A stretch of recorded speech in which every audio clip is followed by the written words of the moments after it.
Alrighty, guys. We are live. Let me turn on the music. Came in really intense for no reason. Okay. So, as the party leaves Loomlurch after successfully defeating Skabatha, rescuing Will and Zindi's family, not to mention several other lost children, and a member of Valor's Call, a dwarvish fighter named Elkhorn, you return to Miss Molly's. She is overjoyed to see you return, and you spend the evening happily reconnecting with the children and Winterbow.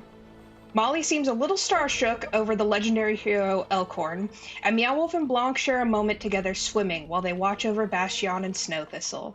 Will complains to Zindi that he isn't allowed to have any pets with more than 4 legs, and Zindi makes a half-hearted promise to provide him with a baby owlbear, should Juniper have babies.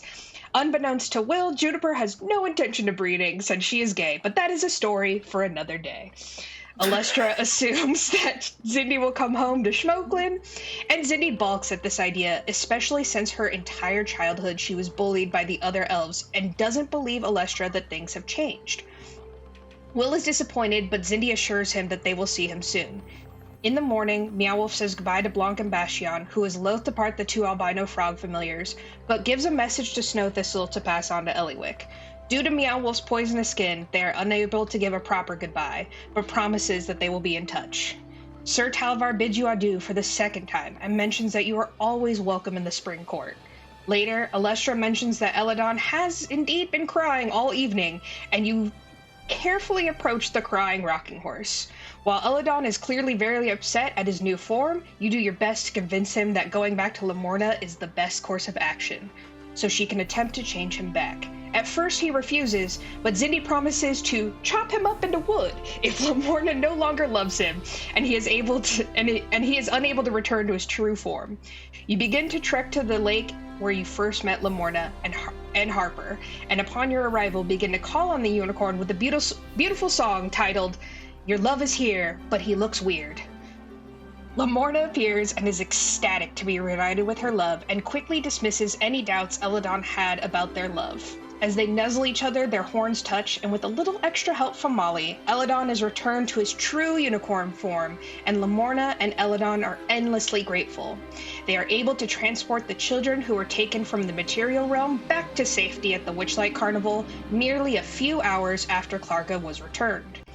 As the 2nd portal is open to Schmoklin, Zindi says goodbye to their family for now. And as the portal closes, you all turn around to see Keeks having a heartfelt goodbye to Snoodles, who has fully missed the Schmoklin portal. And that's where we are now. So as you guys turn around, you guys see an extremely heartfelt goodbye happening.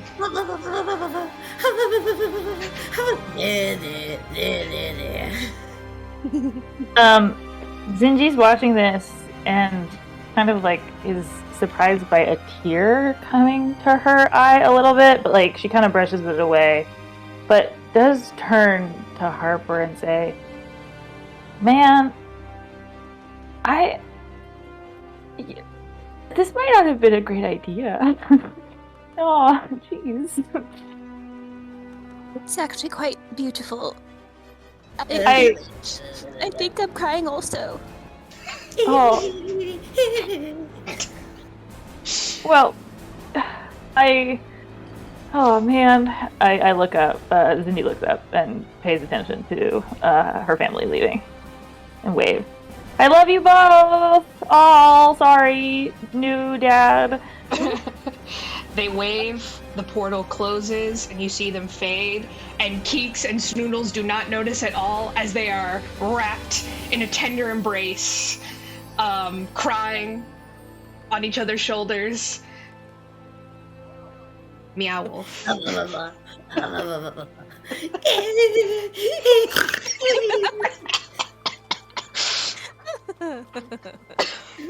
What? Yeah, Snoodles. You're supposed to jump through the portal. Huh? I was supposed to go with him. Yes, Noodles. You were supposed to jump through that portal because you said you were gonna go with him because he needed a pet and he needed a protection. Oh, I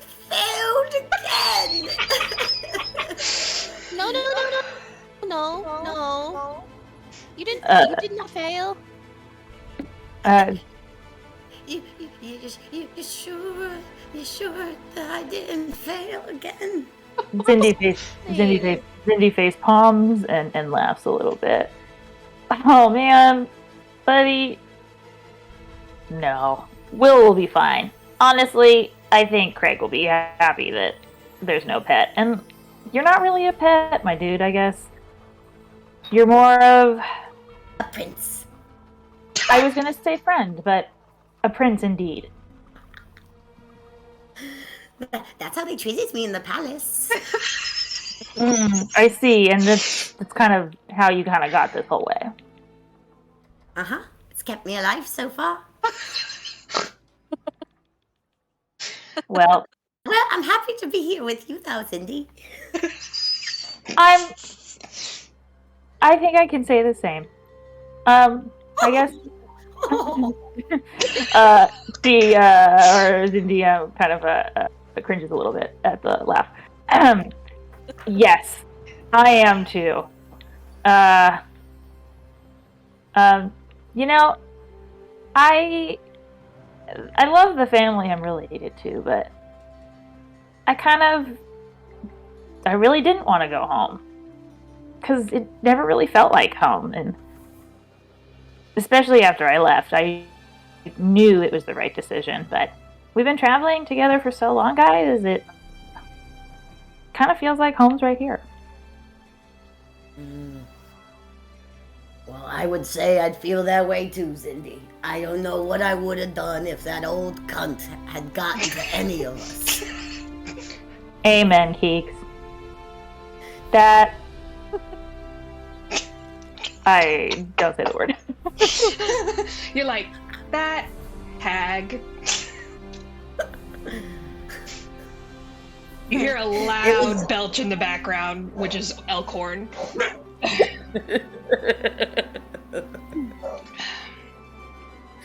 Fair enough. I won't recant that story if it really upsets you that I almost killed a woman with my words. That was pretty epic. It's more, I think, you know, just the visual effect of a tiny bat saying such a vulgar word. It was effective. It's true. It was effective. It's true. Well, Harper, my lord, Yes. we're 2 for 3, and we're on. We're on. So are we gathering our things and heading out? Yes. As you guys sort of are, you know, kind of gathering around to say goodbye to Miss Molly, Molly actually takes Meow Wolf aside by the shoulder, being very careful to only touch his cloak. And she goes, "Oh, my liege, I'm just never ever gonna get used to that. I've made you something. You have been very generous with your poisons, and I do appreciate that you will be sending me an ethical source very soon." She winks, and she says, I've done a little bit of research, and I do apologize. I was maybe eavesdropping just a little bit, and I overheard your goodbye to Sir Blanc, and and she takes she looks at your hands, which you do have gloves on, the gloves that you acquired. However, the gloves are they almost seem to melt into your skin. It never looks like you're wearing gloves or anything like that. And you almost forget that you're wearing them at times, because it's still has the poison seep through, and she goes, okay, well, let's see. And she taps the gloves with her wand 4 times. And you hear her whisper a few magic words, and you see them sort of like pulse and glow and turn a different color. They are now a bright blue. And she goes, I believe that will do the trick. You should be able to, well, at least shake hands and well, give hugs and not worry about any poison. Does this on command? Yes, it's almost like a ward. If someone has your consent or you wish to touch them, then it will be okay. However, if they do not, it will be bad, as you say. I cannot thank you enough. Is it every time they glow, I'm good to go? Mm-hmm. Yes, blue, good to go. Clear, have some fear. I didn't think too hard on the rhyme, but it'll do. Thank you for bestowing this on me. I am speechless, and I will absolutely make sure that make sure I mail off to you or send off to you the proper necessary accoutrement you may need. Wonderful. It's she gives you a long look and she goes, I know what it's like to be lonely. Oh. Yes. Well, luckily for me, I've only been alive less than 5 years. She gives a tinkling laugh, and she goes, in small blessings, I do believe. Thank you. Thank and you. then I make them glow, and I give her a big hug. She gives you a big hug back. Hesitantly at first, because she's like, did my magic work? And then realizing that it did, she holds you very tight. And as you pull away, you see a tear falling down, and she goes, I just never thought that I would ever escape the hag, and while I have a new purpose to reunite the children. Thank you. Thank you. We will be in touch. And, yes. Well, off you go now. Master Elkhorn, my very, very, very deep pleasure to serve you. And you just see him like pulling up his pants. He's like, yeah. All right, we going.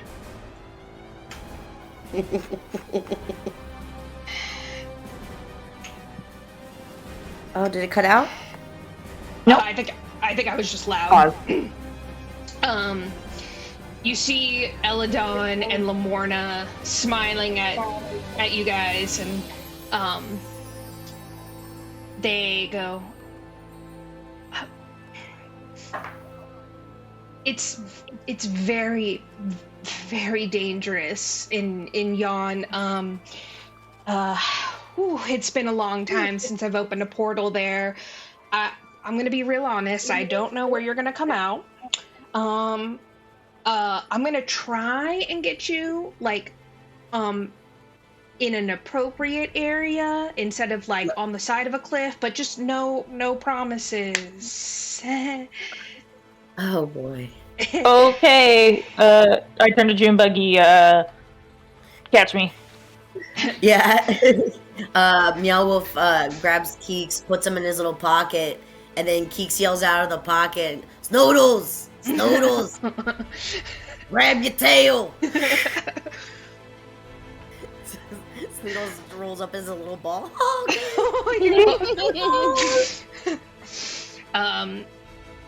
The lake begins to shimmer and glow, and you guys watch as, with some great effort by Eladon and Lamorna, a very small, just one it's barely gonna fit. It's barely gonna fit Juniper. Very small portal. You guys see on the other side storm clouds and darkness, lightning crackling across the sky, and darkness as far as you can see. And you can also tell that the majority of Yon seems to be mountainous, rocky terrain. And they sort of are like, okay, go! And you guys begin to run through Meow Wolf with Keeks and Snoodles, Harper, Zindi and Juniper Berry, Elkhorn. And as you guys turn around, you see Miss Molly waving, and she, you just hear, good, and the portal snaps shut, and you guys, are sort of transported to a path that winds between rocky crags on the mountainside. You guys are like, oh, thank the gods that they made it on a path and not like the side of a mountain. The sky is dark. It's full of thunderclouds. It's only occasionally lit up by lightning. The wind howls in your ears. And every time the lightning strikes, you guys see just hundreds of like mountaintops cutting through the air. And Harper, as you look to where you know the palace is, you look north and you do see a foreboding distant pinnacle of rock with a familiar castle. It is quite far away. I think in this moment, Harper, shit feels real now that we're here, I think. And I turn and I look to everyone and I'm like, right, so the road to the castle is long. Can we tell what time of day it is? Nope. It's just darkness all the way through. I know that we're all fine. We've rested, we're well. But do you all want to find shelter just in case, or come up with a game plan, or shall we start the trek toward there? And I point to where the castle is.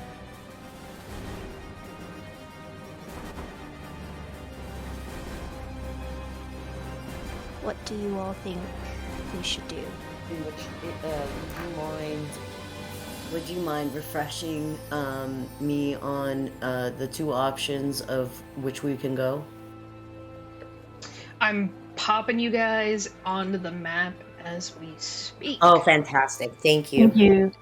Appreciate that.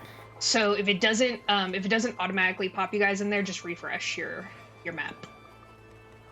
See ya. Okay. Oh, did we lose somebody? Oh, no, okay. We're back. And we're back. Are you you referring to the castle that's like literally to the immediate right of us, or you're talking about the No. one The further, one further that's north with all red? the way north, yeah. Got it. Okay. I am still not seeing it. In Is the it in the in chat? the general, yeah, in the general chat. Oh, it's in the general chat. It's not in the. It's not in the side chat. I know. I switch it for you guys every time. Gotta keep you on your toes. Yeah, it does keep me on my toes. It's fantastic. Wait, let's see. It's still not popping up for me. Oh, maybe it is. It's loading. It's loading. It's loading. Aha! Great. Hold for loading. That's pretty. So, where are we at the in relation to this map? You should see your characters on the map. I see Meow Oh, Wolf maybe they're in just. here. Oh yeah, they're super tiny. I have to zoom in. Okay. Yeah, we're closer toward the bottom. I see it. I see now. Yeah, perfect. Thank you. Great. And then there's that lake thing. Can we see the lake, or are those high hills? Those are really high hills. Yeah, those are high hills. Although Harper, you are familiar with this area. The weather is new. However, it's a little bit more treacherous than it was before. But this is kind of like how the area was before, and it gave an extra protection to the castle and Zybilna. So you are fairly familiar. Yeah, go ahead. Could I do a nature check to see like just kind of like what the wildlife is like and like what the plants are like? For sure. All right, I got a 12. So, it's different than Hither or Thither. Hither was, nasty swampland that had a lot of sort of bizarre creatures hanging out. While Thither had a lot of like mushroom entities and dryads around. You get the feeling that this land has been primarily deserted by a lot of like civilians, but you would imagine that there are some not necessarily beasts, but more like in between, there might be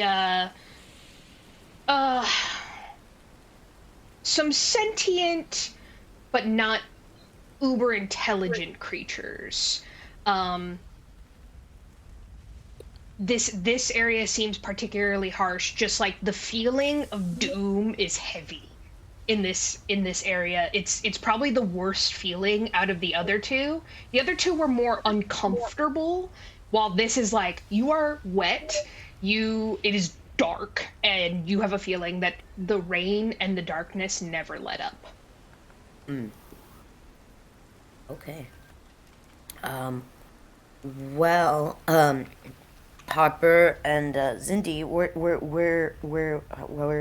are we going? What are we doing? Which way? Harper, you're familiar with these lands. What do you suggest? Well, it feels oddly nice to be back, although I don't really remember the weather being quite this intense. However, with that said,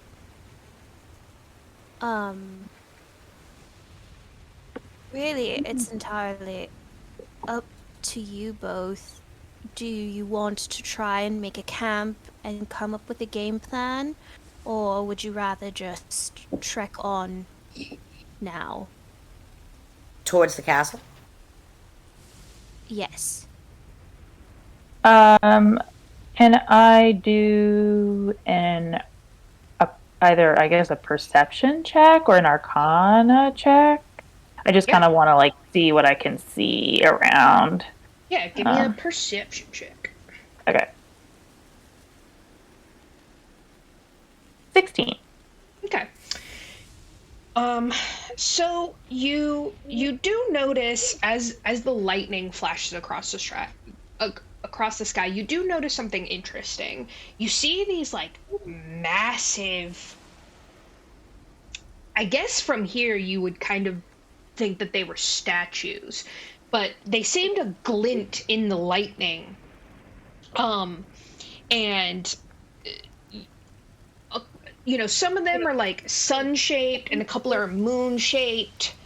They look to be sort of made of copper. And then every once in a while, as you're sort of watching the sky, you'll see the lightning shoot into one of these rods. So that piques your interest a little bit. Are those new? Yes, they are.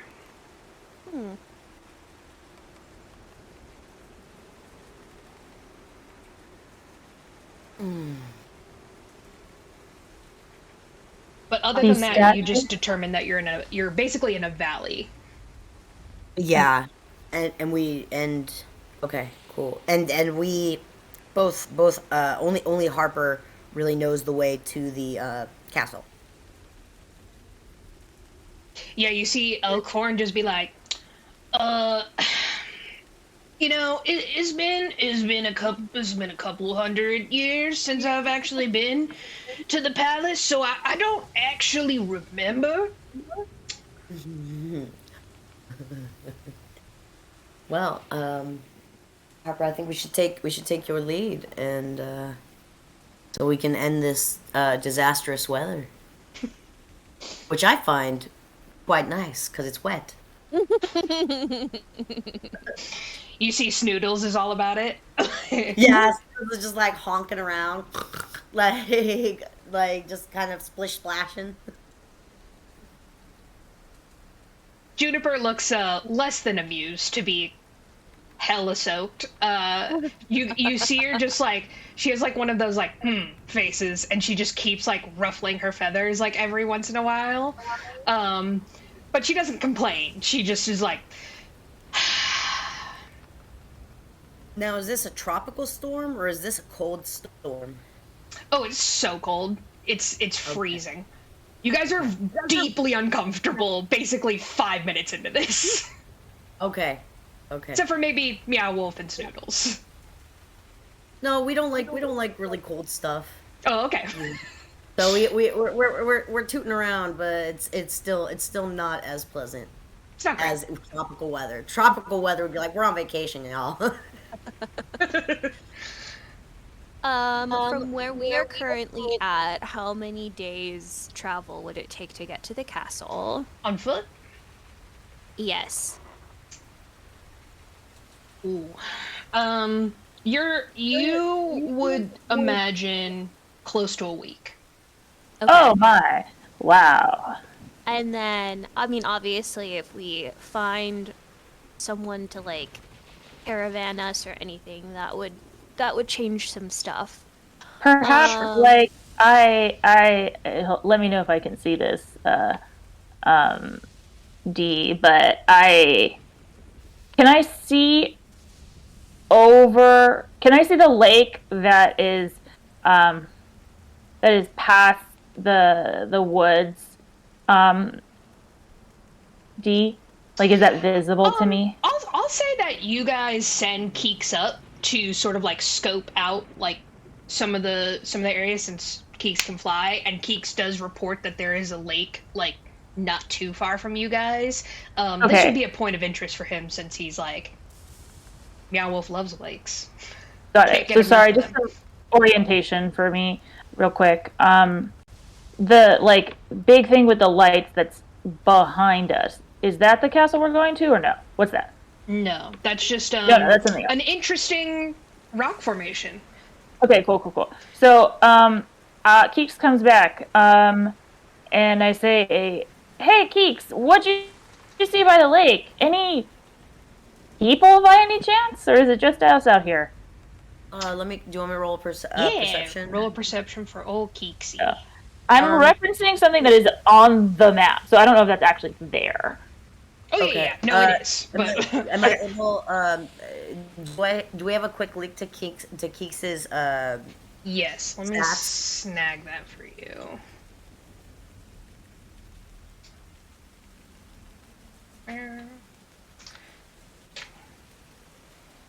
Zindi, were you gonna say something like 5 minutes ago?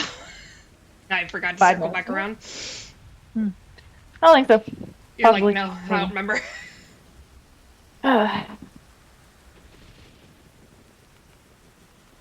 Okay. Let me send this to you, Meow Wolf. Is it in my? It's in your private chat, yeah.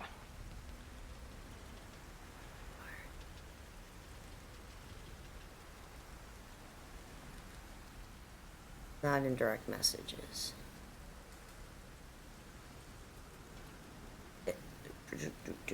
Oh, there it is. There we go. Okay, great.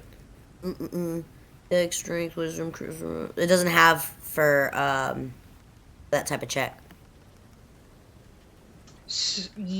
Perception would be.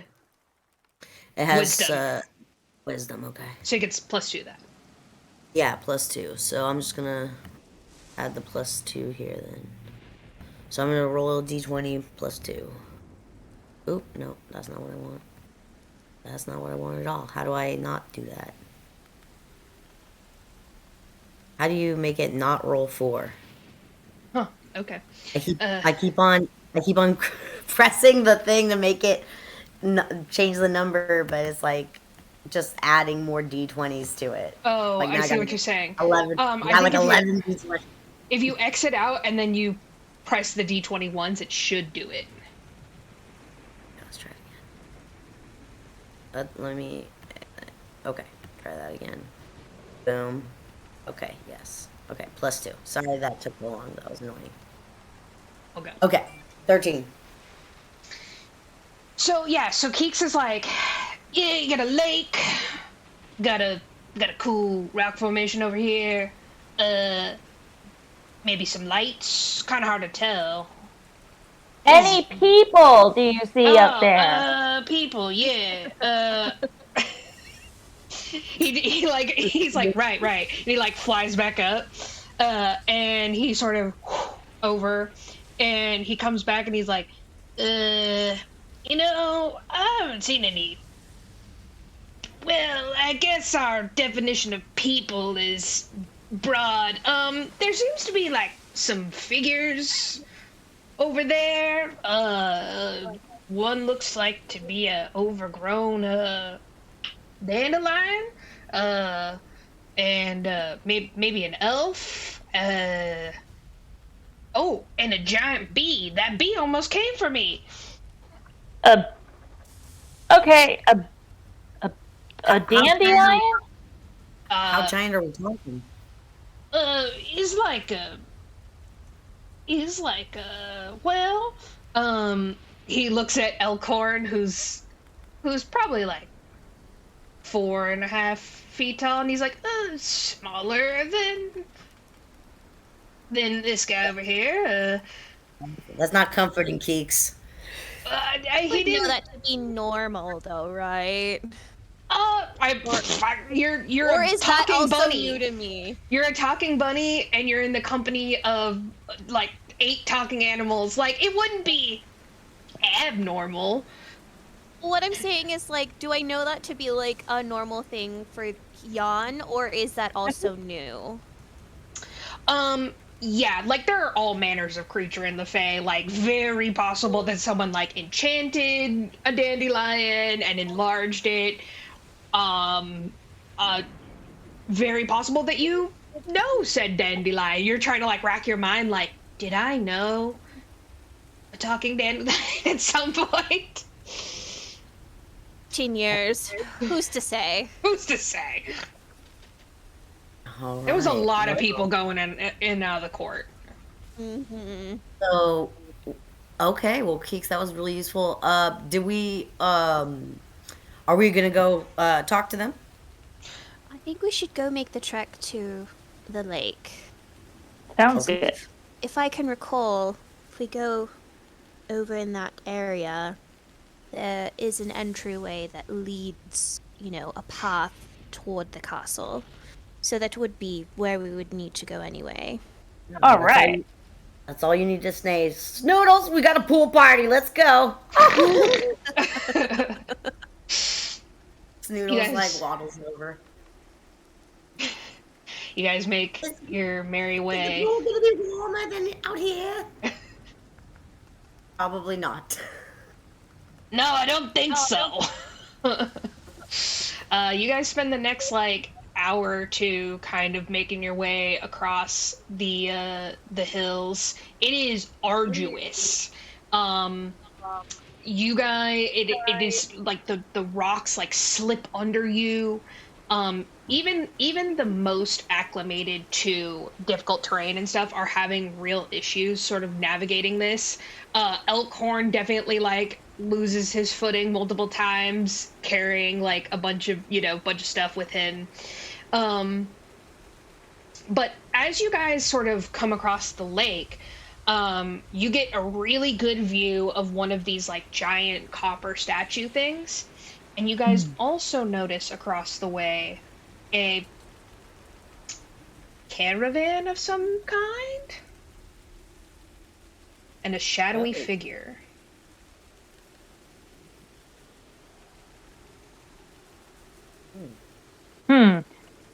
Can Geeks, how would you feel about going to check that out on your own? Or is it, I don't know, it's kind of spooky. I want to make sure you're safe.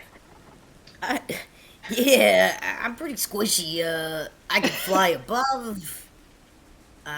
They can still cast a spell. How about we all approach them? We're all pretty strong together. Sounds good. Hey, Harper, do you know what that is? Or who that is? Can I make a history check? Do it up. I do not. Yay. I rolled in that one. Yay. No fucking clue. No Who? fucking clue. So You're disorienting Yeah. being that. What are you looking at? Over there, Harper. No. No. See, look, follow my finger. Yeah. Over. You. No. It's square. Yeah. It on wheels. On the left. Oh no, right. Actually, So keep looking left. Okay, I'm turning. I. Turning left. Okay, I guess we should just go. Oh, jeez. I mean, yeah, I think so. What could possibly go wrong? True. We're all together. I mean, we can always blow a snot rocket at them. That worked really well last time. Yeah. You guys approach the wagon.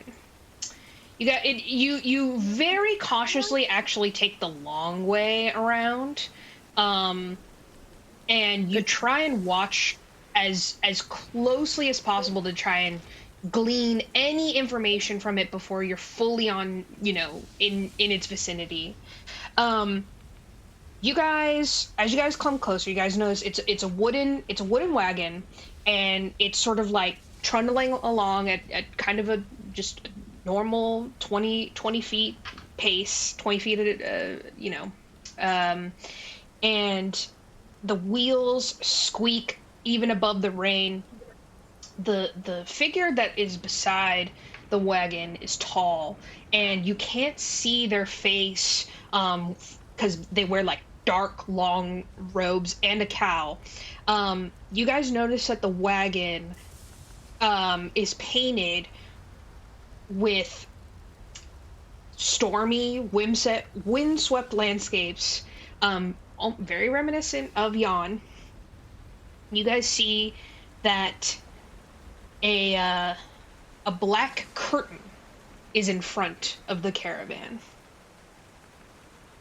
The wagon stops as you guys approach, and with wordlessly, before you guys even have a chance to say anything, the curtains pull back to reveal a painted backdrop.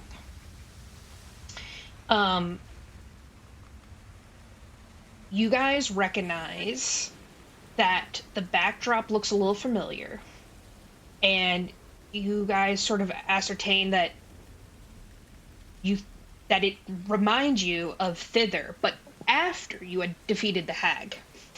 You guys see another familiar figure on puppet strings. A younger centaur with a long staff approaches from the side. You guys would recognize this as Winterbow. And as you guys watch, the black figure sort of like goes behind the caravan and just waits as you guys watch entranced by this story that plays out in front of you. It is marionette puppets. A younger Winterbow comes out with a smile on his face, one that you had never seen, well, in the many nights that you had accompanied him with. And you see him training an even younger centaur, a young lad who has a crooked crown upon his head. You watch multiple scenes where Winterbow teaches this other centaur how to fight, how to use his staff. They're galloping in the fields together. You see other centaurs bestowing him with medals and wreaths of flowers and gifts. And then you see another familiar figure, Skabatha. You guys are almost taken aback because it looks so much like her that for a moment you would actually believe it was her if she wasn't so small and a puppet. But she comes out and as if by magic, the background begins to change, and you guys see Thither become the way that you saw it before, and you see chaos within the centaurs. Many puppets are on stage now, and they are running, and there is confusion, and you see the young prince centaur fall, and you see the Winterbow puppet try and rescue him, and he is unable to. And he turns around and he sees his people leaving and the portal shutting while he cradles the fallen prince in his arms. And the black curtain closes. I just start applauding. Wow! Bravo! Bravo! What showmanship! What artistry! I keep clapping, and I turn to Meow Wolf and Harper and go, "That was really fucking creepy, right?" That was like my jaw's like gaping wide open because I'm just like in shock, and like I couldn't even like, and I look at Zindi and I'm just like, that Winterbow? And that's what it looked like. Oh. That was bizarre and menacing almost. I'm still clapping. I'm kind of trying to kind of have this conversation on the side to like make it seem that we're really excited. I don't want to make it clear that we're So I start clapping like offbeat, like with her. I'm like, and then like Snoodles like is like starts like moving his tail. He's like You hear Elkhorn, he's like, that guy looked a lot like that one centaur guy we had with us. I've never, it must have been a coincidence. Really looked like him, huh? I step forward, and as I step forward, like very very adeptly, it's like if you weren't paying attention, you wouldn't notice, but I kind of move my hand in such a way, and I cast fast friends towards the cloaked figure. And I say, wow, that truly was incredible puppetry from one artist to another. Bravo. My name is Zindi.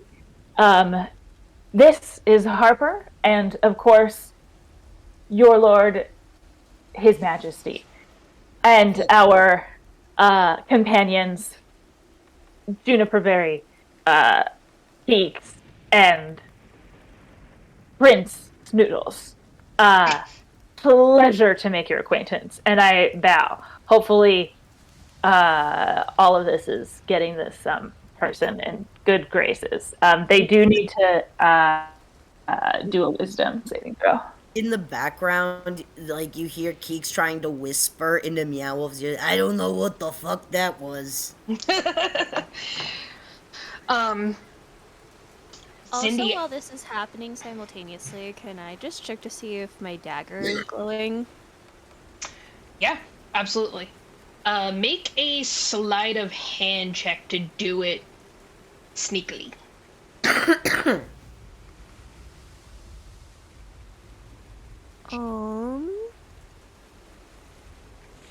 is it? Oh, 16.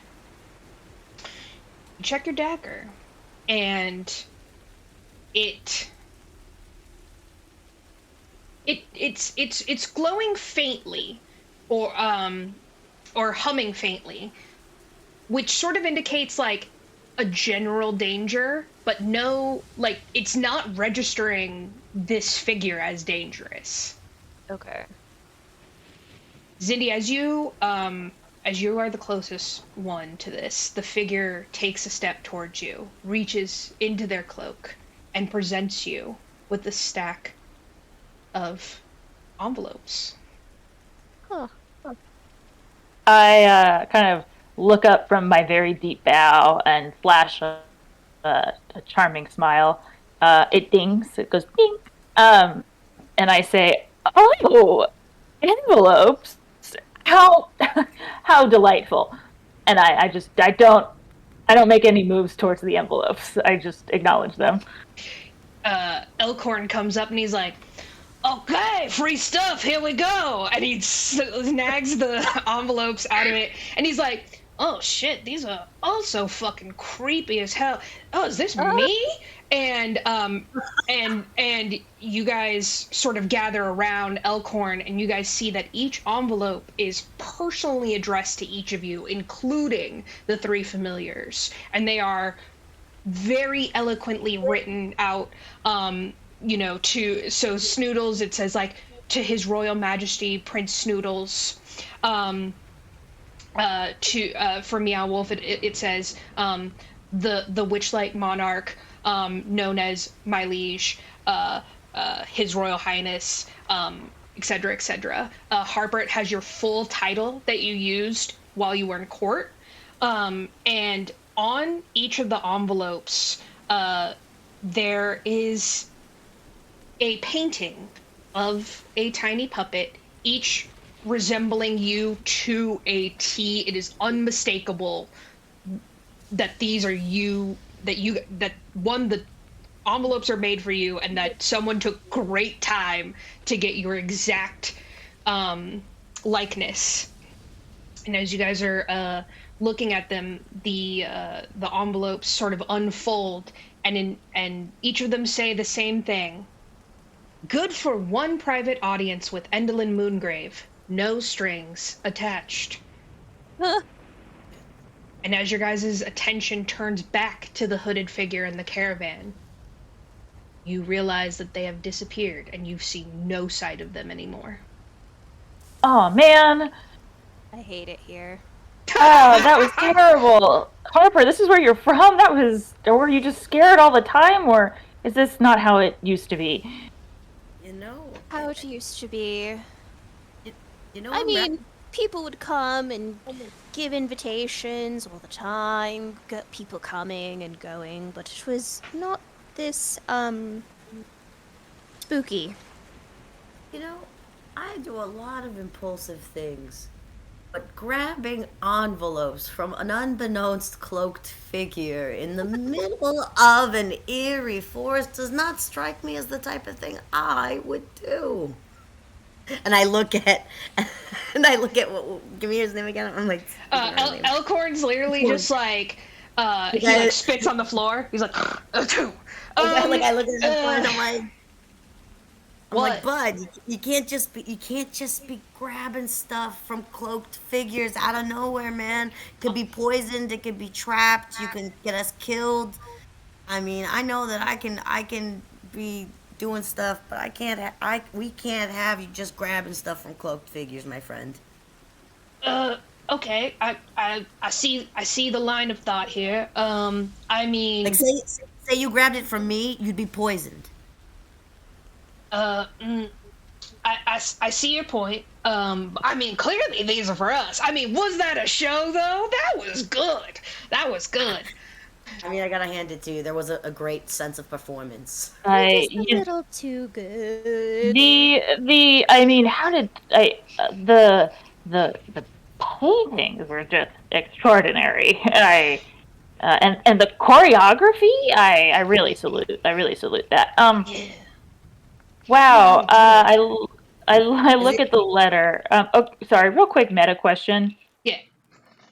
I'm embarrassed. Who is Elkhorn, and where did he come from originally? And Oh yes, Elkhorn is the other person who you saved from Skabatha's like prison area, and he is part of Valor's Call, which is the good guy opposite of the League of Malevolence.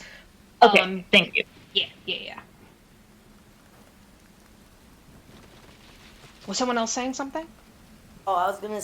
Well, I didn't know if everyone was finished, but I was gonna mention. I like in character, obviously. I suspect that puppets of us are already made.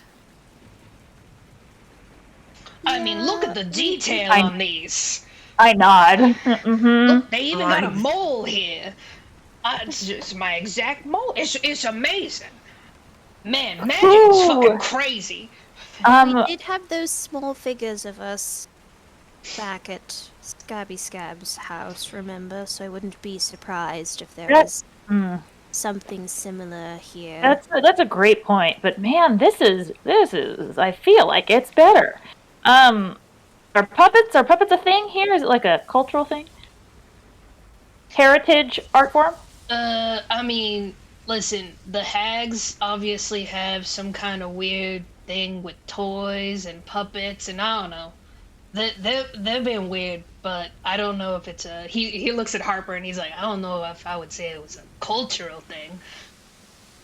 You can find puppet shows for entertainment purposes, but never menacingly. It's usually fun. Not creepy. So Well, did you guys like know that centaur guy? Like what? Like was that real? yeah, I mean, it looked like Winterbow. I guess. He never really talked about his life, so. How could it not? Yeah, well, he didn't because we never asked him questions. That is very true. We could have been. Like, we were like, hey, take care of the kids, Winterbow. We like.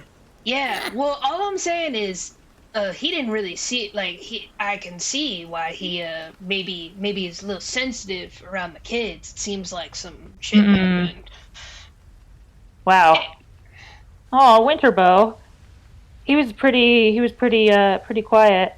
I'm still kind of like examining the letter on like both sides, and I say, so who's and I read the name. I don't remember it. I pronounce it out loud. It is Endolin Moongrave. Thank you. So who's Endolin Moongrave? You know her, Harper? I need a refresher. You very unfortunately do know her. She is the third hag, and that's right. she is the most creepy and monstrous of them all, and she is the one who has taken residence in the old castle. I relay that to the group. The hag? What? Why? One? Oh, geez. And you said she's really bad? Yeah, she's the worst of them all. Oh, God. The past ones have been so bad, though. Man, why? Huh. Do you think this is a trap? I mean, it could be, but how are we to find out without risking anyone? Maybe. She wants to reward us for killing her sisters. Well, I very much doubt that. Okay. I mean, maybe, but that's a big maybe. Well, she already knows we're here. Maybe she doesn't know that they're dead. I make a face.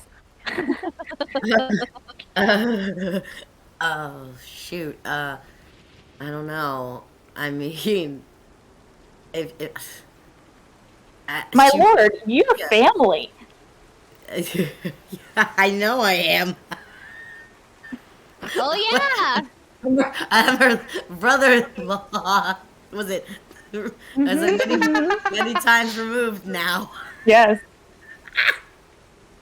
So You see, Elkhorn like looks over and he's like, "What?" I look over at Elkhorn like, this was before our time with them. Okay. I married her. The hag? Yeah. Oh, well, listen, buddy. He like thinks about clapping you on the shoulder, and then he's like, you know what? To each their own. It's not my taste for sure, but you do you. Neither, it was not mine either. I it was just the right place, right time, and we needed to get rid of her. So we did. You know what they say? The best way to make a woman disappear is by getting her married. Oh my god. Is that what they say? I'm writing that in my vows as I speak. Sorry. No, Lindsay the person, not Harper the character. and then I go to look at Zindi and I go, well, I mean, my parents did, so I understand that. Yeah, I don't know. Maybe that's not an everybody thing. You know that moment when you realize that like something you heard growing up or like a thing is just it's not an everybody thing? Yeah. That was that, yeah. Oh, okay. Oh. Well, I guess we're is this water fresh? Make a nature check. Make a nature. Okay, right. All Can I right. do a perception check just to see like what else is around us here? Absolutely. Okay. Yeah, as I'm like thinking about this water, I'm just like, I'm like I want to swim in it so badly because it looks good, but I did not really check. What'd you roll? So I rolled a 6. Okay. You look over. I gave it. Looks fine. I'm like it's not green. Yeah, you don't see any algae. You don't see any fish, but you don't see any algae, and you're like, I've swam in worse. All right, I'm gonna dip my toe in it. Okay. I'm not gonna full jump, but I'm gonna dip my toe in it. I just like give it a little wrestle. I just like flick the water with my toe. Seems fine. I rolled a 19 perception. I jump in. The water is indeed totally fine. It's not poisonous or anything. I wouldn't drink it without like preparing it a little bit, like boiling it maybe, but it's mostly rainwater. But you definitely also note that you see no creatures or anything in it. Noodles, take a dive. Woohoo! Noodle dive. Yeah, dives in. Dives in. 19 perception. You look around and you really like, you sort of like turn your attention to two things. One, the large rock formation that is south of you, and trying to determine what's going on over there, kind of deal. You can't really decide per se if it's a trick of the lightning or if there really are like lights in that area, but you think that something has taken up residence over there. Unsure what. And then with the large copper statues, it's very clear that these are some kind of like lightning rod, which is a little puzzling for you, because you're like, why would someone go through all this trouble to construct these, like, I mean, they're massive copper statues, and you're basically trying to work out like what somebody would need this much electricity for, if that is in fact what they're doing with it.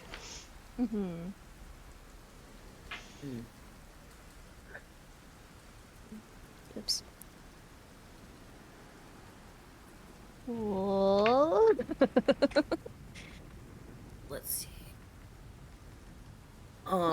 We could see that like cave, not like a cave opening, but that like it looks like a little entryway inside the rock formation, right?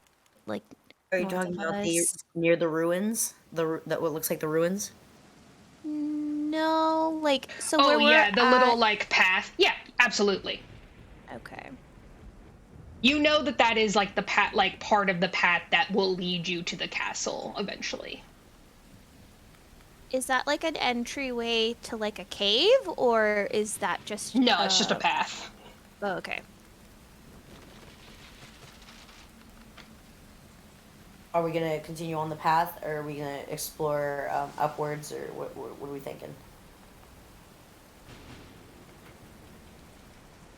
Let's continue. Sounds good. Where do you guys How was go? your swim, my liege? Oh, it was splendid. You know, it was splendid. It was a little cold. It's a little colder out here, actually. It's warmer in the water. How about you, Snoodles? Did you splash? Of course I did. It's a jolly good time. Let's head north. All right, let's do it. You guys begin trekking north. Keeks sort of points you guys in the direction that he saw the figures, and sort of is curious about them a little bit, and you guys are sort of like debating amongst yourself if you want to go after the figures or just keep pressing on.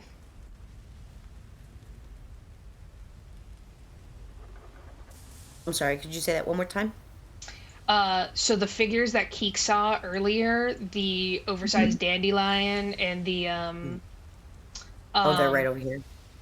yeah, they're like, you guys can basically decide it to either approach them, or you guys can pick out a path where you would like avoid them. Keeks did mention that the bumblebee kind of came at him a little. Yes, and I don't know. Whoa. I don't know. Does Juniper hungry for bumblebee? Oh, hey, Junebuggy. So is Junebuggy want some bumblebee tuna? Yeah, Juniper has been kind of clopping behind. Hey, Junebuggy. You want to kind of like walk in front if we like go see those creepy people? I feel like get a weird vibe around here, and if you need to, just do a little honk honk. You full okay from me. Okay. I know usually I say don't do that, but this is chomping. Chomping is on the table right now. Oh, okay, wonderful. I'm starving, actually. Yeah, Zindi, it really sucks here. I'm not gonna lie. I'm very wet and I'm very unhappy. Then we will get you something to chop, regardless if it's one of these folks or if we. I can also do some hunting for you later. And I give her a little pat. All right. Well, Keeks, where did you say they were? I'll go check it out. Right over yonder. Yeah, I think all of this is Yonder, but okay.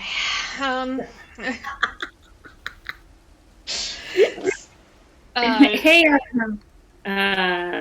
Snoodles, are you big enough to enjoy chomping yet? Chomps, or are you still not a chomp monster? I'm quite partial to getting a good gobble in from time to time.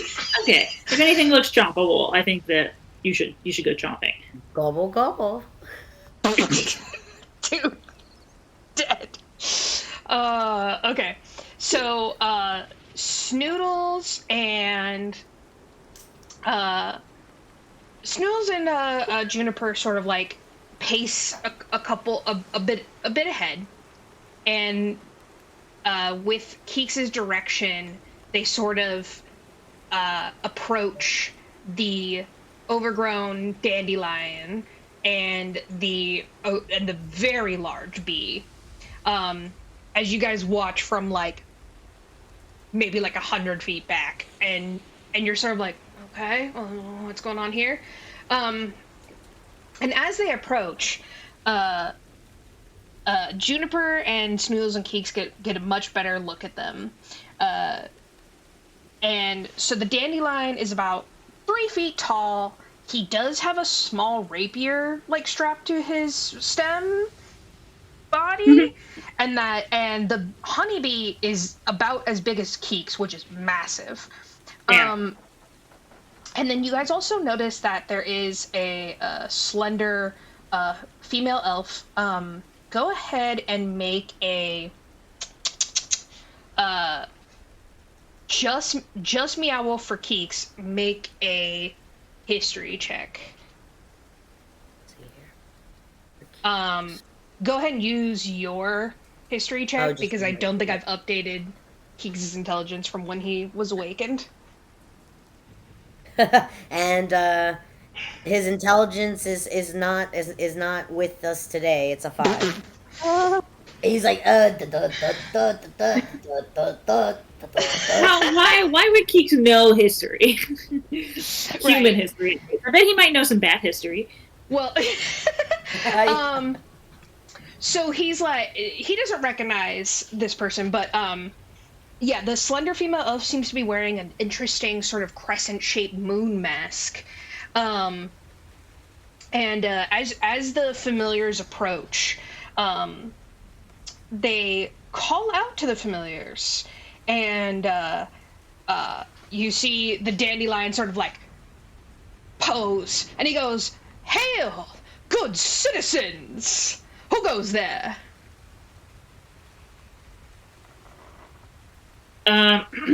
Juniper very clears her throat and goes, "My name is June Berry." She gestures with her head down to the ground. "This is Your Majesty, His Prince Snoodles." And Keeks kind of pops out of her like kind of like feathers in like her head. He's been like hiding. That's so cute. This is Keeks. What's Greg-a-lagging? And you are? He bows so low that his face literally like kisses the ground, and he goes, "Why, I am Sir Amador of the Spring Court, or I was. This is my beloved Polonella." He gestures to the bumblebee, and he goes, "And this is our companion, Gleam." Juniper Berry kind of looks up towards the top of her head and whispers, "Spring Court. Is that something that the others are preoccupied with?" "Oh, it sounds like it. Keeks, right?" Righto. "Ugh, so I can't chomp."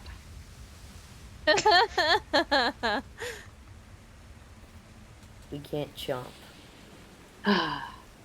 Well, Chomp. no chomping snoodles.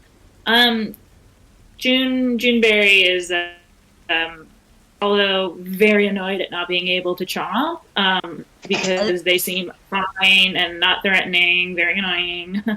But she is at least pleased that this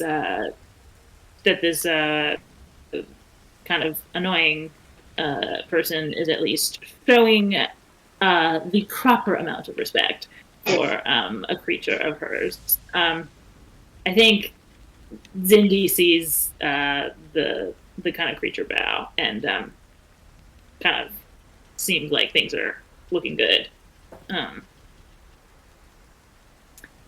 Zindi goes, think things are looking good. Should we proceed? Like, talking to them, or just kind of like, I guess, kind of like nosing join. around? Because we're kind of like behind them, right? Yeah.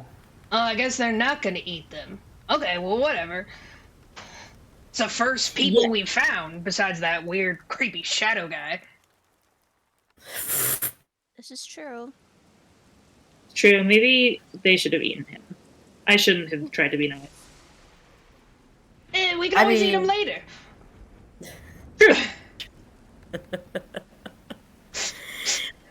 I take out some of my rations and I feed Keeks, and I toss some jerky to Snoodles. As you guys like kind of regroup up, the dandelion introduces himself to the rest of the party, again bowing very deeply, showing all forms of respect. As far as you can tell, this is another one of the Spring Court's crazy nights. You guys remember that Sir Talavar is a knight of the Spring Court, and so you're like, I don't know, the Spring Court's got a lot of weirdos serving them. Harper, you remember that the Spring Court was sort of like the silly court, where a lot of shenanigans, a lot of really bomb parties, but this, you're not even phased when you're like, oh, of course, yeah, the night dandelion, of course, yeah, of course.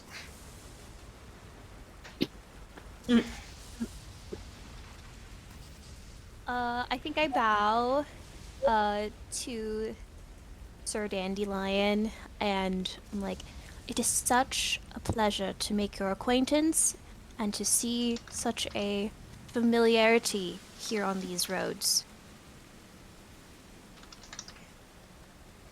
The dandelion sort of, well, you think it squints at you. It doesn't actually have eyes, so you're not 100% sure. But his petals sort of like move a little, and he's like, by Jove, is this Harper of Sibylna's court? The one and only. Goodness, we thought you were dead.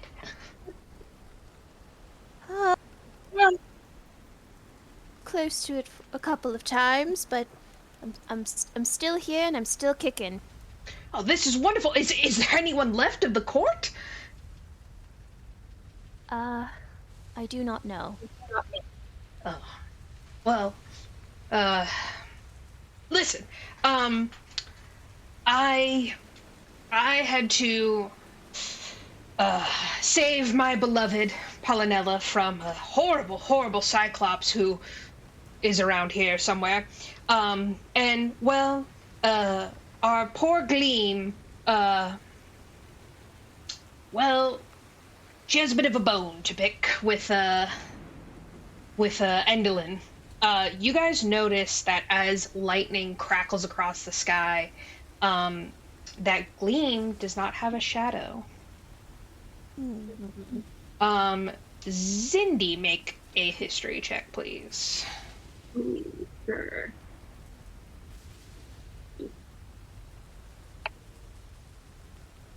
So 14.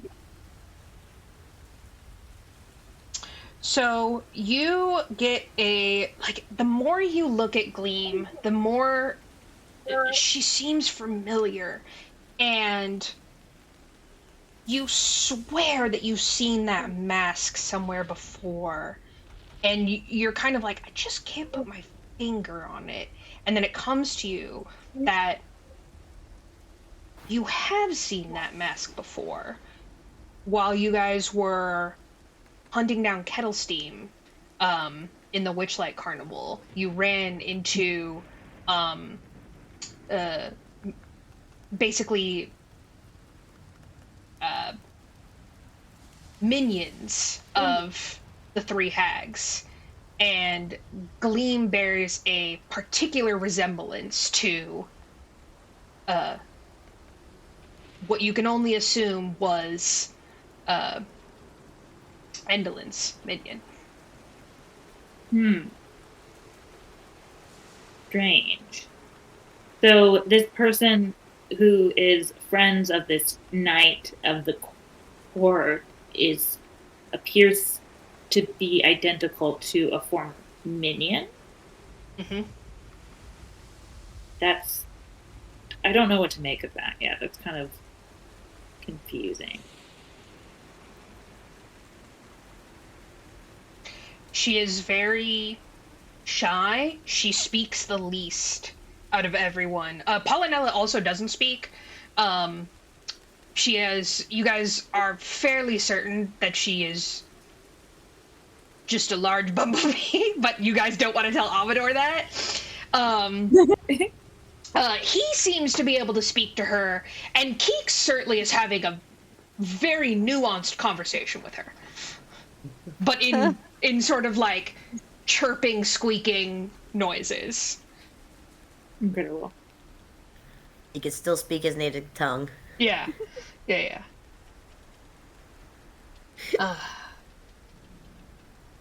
Amador sort of like regards you guys, and he goes, "Oh," and he again, you're not 100% sure because he doesn't have eyes, but he sort of like looks over to Elkhorn, and he's like, "The Elkhorn of the Valor's Call? Why, as I live and breathe." And Elkhorn's sort of like, "Yep, as me. The one and only." And he like waggles his like very thick eyebrows. I roll my eyes. Big hero. Yeah. Amador like falls all over himself, and he goes, "Why, your fighting prowess is renowned across the realms. Oh, and the battle of the Sky Realm. Oh, I have many questions. Tell me, what brings you to this, well, frankly, horrible place?" It didn't used to be horrible, right? Well, I'm not. It's been many years since I've been here. Polynella, has it always been horrible, my love?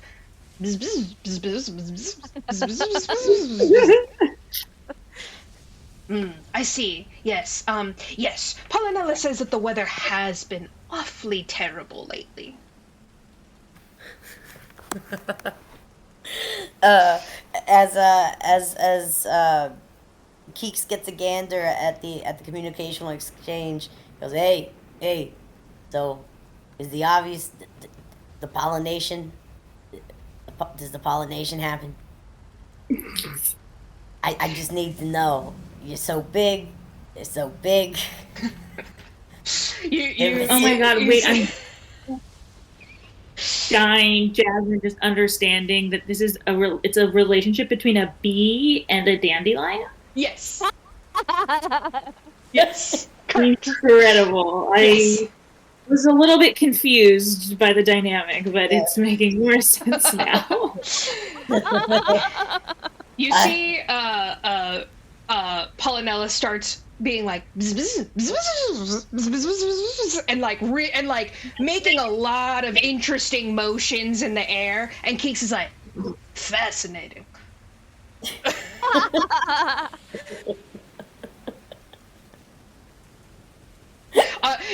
You think Amador blushes, but again, it's so hard to tell. He just like the no face thing is really throwing you. So silly. Does he have arms? Oh well, yeah, he has stalks. Okay. Yes, but he does have arms. I'll Okay. upload a Like picture. Army thing? One more time. With a weapon. Like arms. Yes, and he has a small sword. So let's And then see. and then there's Gleam, and that's an elf, and that's the one that seems to have been that I seem to remember as being a minion from the Witchlight Carnival. Yeah, I mean it's. She seems it's really strange. familiar. Yeah. Yeah. Some things we'll all discuss with my buddies later. Correct. Well, I know it's very hard to tell what time it is. It's kind of always like this, just a heads up. But we were sort of looking for a nice area to sort of bed down. We're happy to camp alongside you. The more the merrier, I always say. Sounds like a good time. Sure. Yeah. I kind of pause and I kind of look at Gleam. Yeah, totally fine. Oh my god, Polynella. Just a bee. That's so cute. Just a bee, yeah. Just a very large bee. And then give me 1 second while I pop in the other ones, but it'll be incoming. Amador sort of like looks around and he sort of like gestures to like around the edge of this cliff, and he goes, I believe that we can set up shop, sort of this alcove. We were looking for sort of a overhang so we could maybe make some kind of fire. It's very difficult in the rain. Yes, that would probably be most comfortable in comparison to what we are doing right now. Soaking it all in. Juniper's like, yes, let's. I am very wet. Yeah. I am quite cold. Yes, let's make our way out of the rain. Tally ho! And he starts like marching off with Polynella behind him. And you guys find a nice overhang. Oh my god, how cute! OTP. Amazing. Yes, they are very cute. You guys as we're setting up camp, I'm kind of with Harper and Meow Wolf, and I look at Harper and Meow Wolf and I say, "Hey guys, keep an eye on Gleam. My lord, does she look familiar to you from the Witchlight Carnival, or have I just been? Is it just all the portal travel making me crazy?" That is actually a great question. Can I do either like a kind of wisdom check to see if I remember? Yeah, you can do a history check. Absolutely. A history check. Okay. Fudge. An 11. You know, my mind's pretty murky, but I think I might think of something. Yeah, maybe, I don't know. Maybe I'm just on one. Oh well. You know, I'm usually on 3, but today, That was good. today, it's looking like I'm not really recollecting.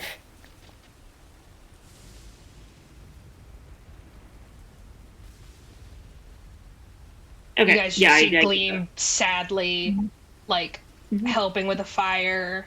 She really hasn't said too much at all.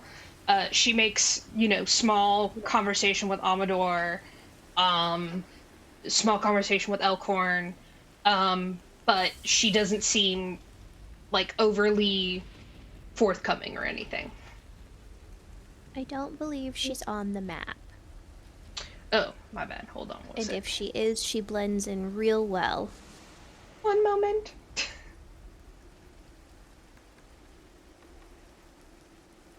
The map is so small when I'm zoomed in.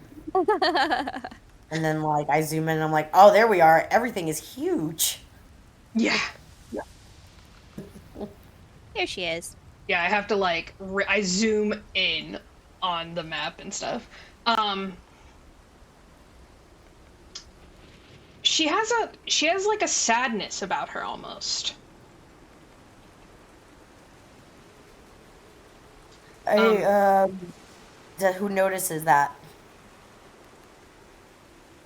I would say that you guys kind of like she doesn't really smile. She speaks in low hushed tones. It's pretty plain that she's Amador mentioned that she has a bone to pick with Endolin, so you guys are kind of like you guys have messed with enough hags by now where you're like, oh, she's got beef. Don't know what the beef is yet, but something. Whose minion did I think that she was from? Sorry, I'm my fish. All good, guys. It's not like I remember anything as a player either. Like me playing, I'm like, who's this? Where are we going? Amazing, thank you. Here is the other minions. So obviously, Bavlorna's looked a lot like her, and then the other one was a darkling child who had a pig mask. Sow Pig. I'm not sure if you guys ever learned her name, but that is her name. And then you guys, I don't quite remember, but I do believe that you caught glimpses of this other minion, and this was the minion that you guys maybe didn't tangle with as much. That's like, I'll give you a little meta meow meow. But you're really struggling to like remember and like put your finger on it. You definitely never fought her or anything like that, but she seems so familiar. It's not a coincidence. Cool.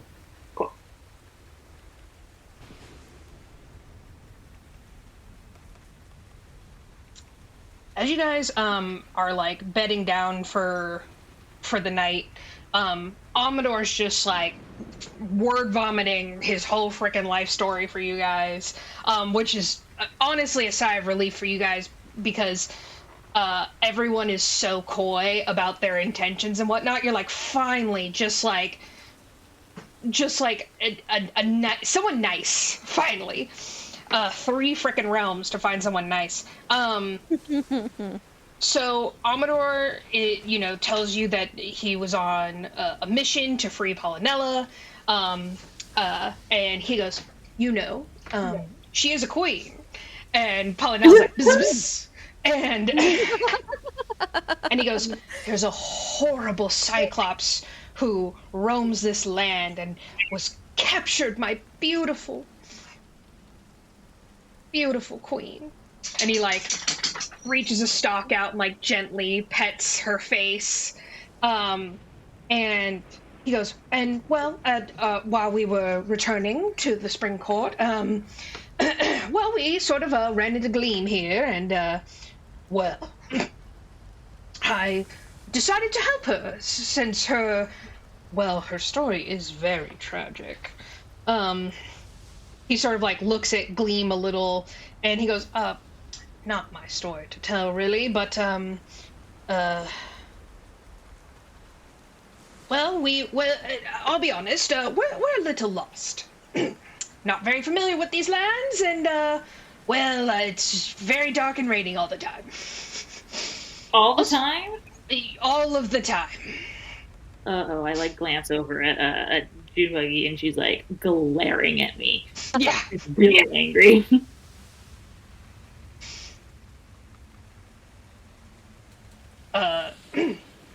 He goes, I think we've been here better half of 3 weeks, maybe, and I've run into a lot of dead ends on these paths. I think I've been on this actual awning maybe 5 times. Yeah, it's, and then paths will disappear, and then bridges will fall down. It's a whole thing. And then you just hear Paul and I'll be like, bzz, bzz, bzz, bzz, bzz. Yes, my queen. It is terrible here. You are right. I wish to go home very badly, but we have promised Miss Gleam to sort of he looks over to Gleam, who is like poking the fire with a stick, and she has deeply sighs, and she goes,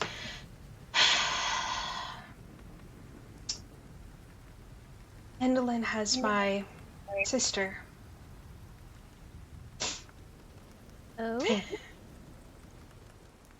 And who Yes. is your sister, my dear? Well, her name's Glister. So we were kind of an act, Glister and Clean. We actually used to perform in the Witchlight Carnival. I don't know if you guys are familiar, but a long time ago now. I just look at Meow Wolf, just big, just kind of really obviously if anybody's looking at me, but just like, bitch, Yeah. Straight up. I'm in a little bit of a daze of whether I should like jump in and start asking, or should I ask more questions to ask to get them to talk about the Witchlight Carnival some more. Like, what's am I like? Does it seems like everyone's like pretty trustworthy because we're camping together, so I don't see why we shouldn't ask about the Witchlight Carnival, right? Okay, so yeah. How long did you work in there? Oh, the Witchlight Carnival? Well, it was years and years ago now. Years here, or years there? Ooh, honestly, you know how elves are. We live so long. It really, they all run together. A long time ago here and a long time ago there. We were actually the stars of the show. We had an amazing act. We were an acrobatic duo. Her the sun and I the moon, and gosh, it was wonderful. But she took everything that I had. She took my sister. She took my shadow. how'd you cross paths with her?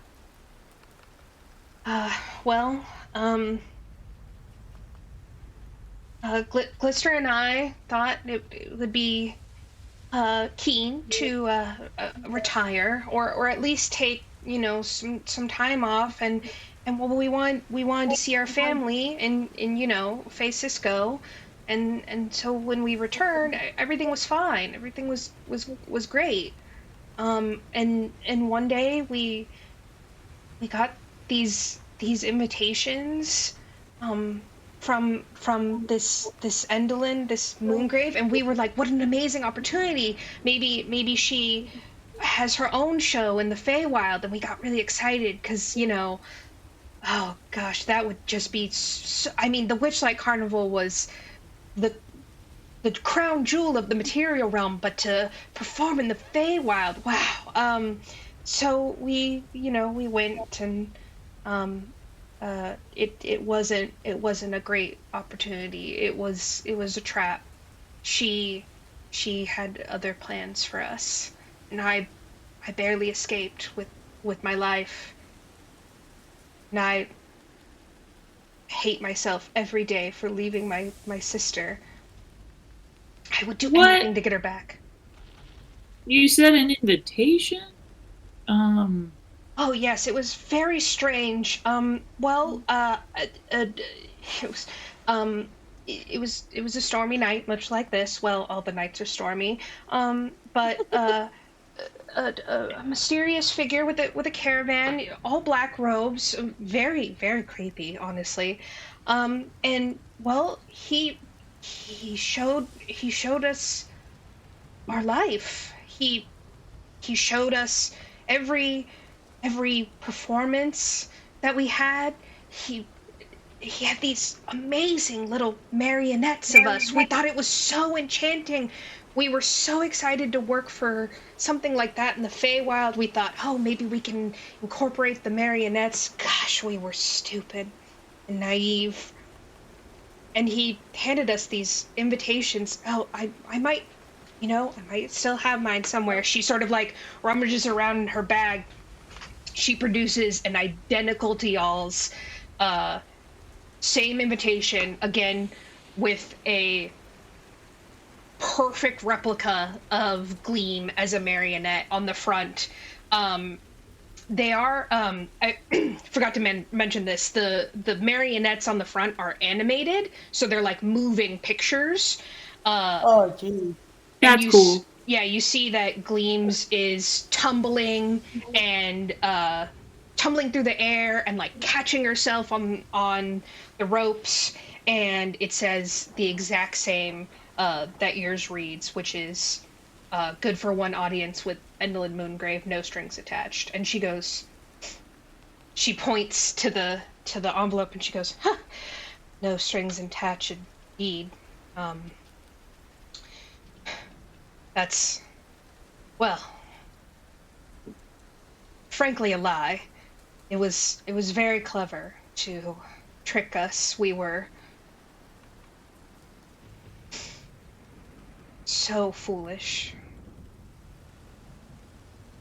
You see, even in it's hard to see in the rain because there is still some rain coming down even in the alcove, but you guys do see that she is like crying as she tells the story.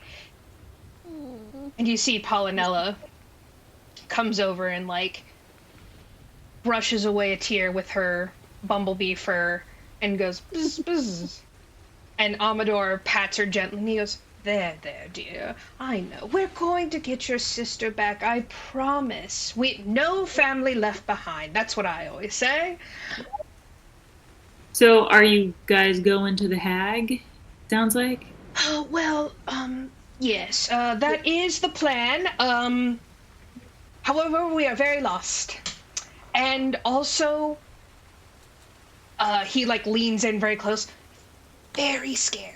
I am a great knight, however, I am a dandelion. And there are limitations to that. Well, it sounds like it was a good thing that we all ran into one another. Yeah. We too are also making our way to the hag. And I ruffle in my pocket and pull out the invitation, which is just terribly crumpled now, and I kind of have to like kind of unfold it, kind of flatten it out a little bit. I just kind of hold it up and go,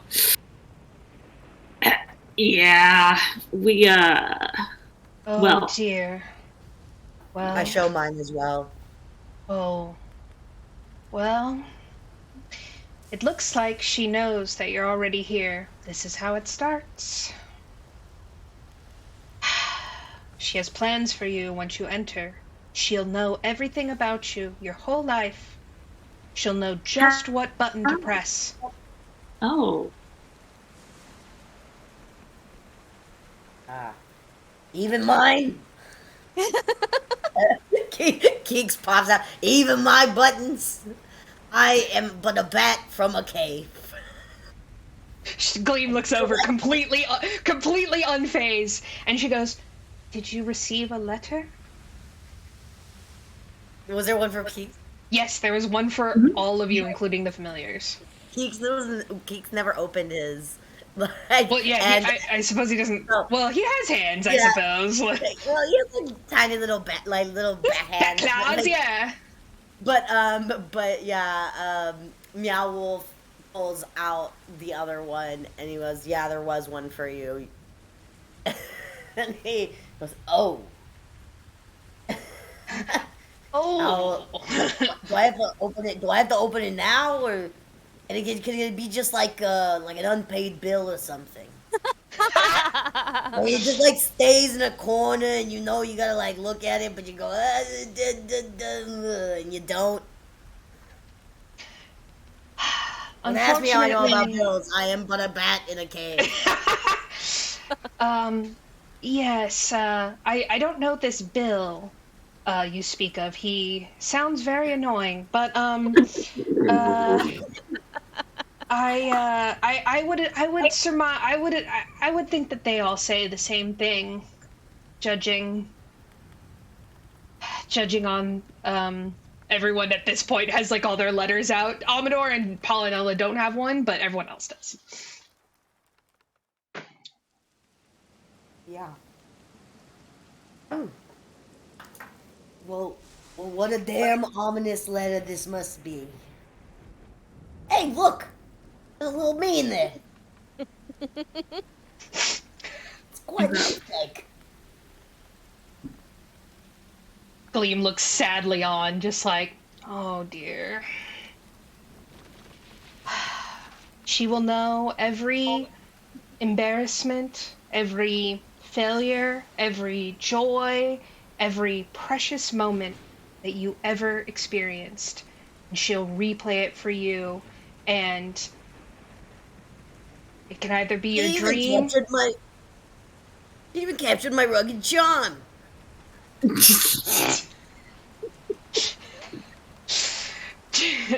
Juniper just like looks at her letter like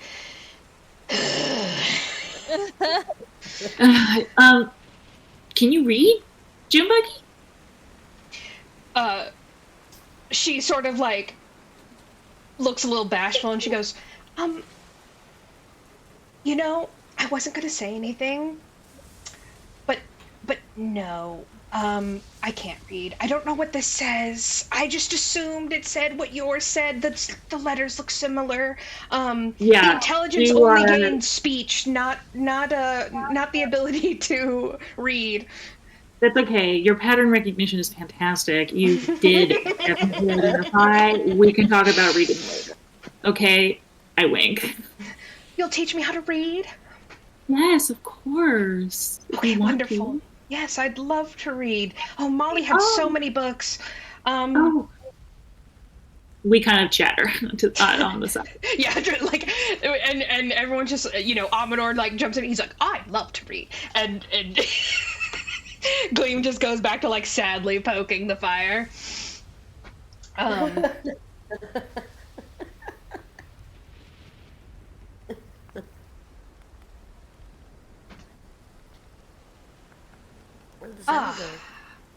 Well, I would you be so kind as to help us in our quest? You guys look, I mean, the legendary Elkhorn. I mean, you must be amazing adventurers.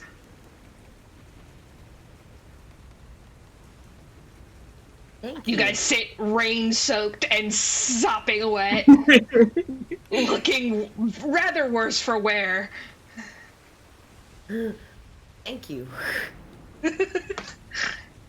You know, SPJ hasn't failed me yet. That's S what? SPJ. It's a fantastic spell. I mean it. I mean, like literally, I just materialize a big ice thing that pierces and explodes. It's really it's muy padre, but really it makes people feel more pinche. Incredible. Yeah. Yes.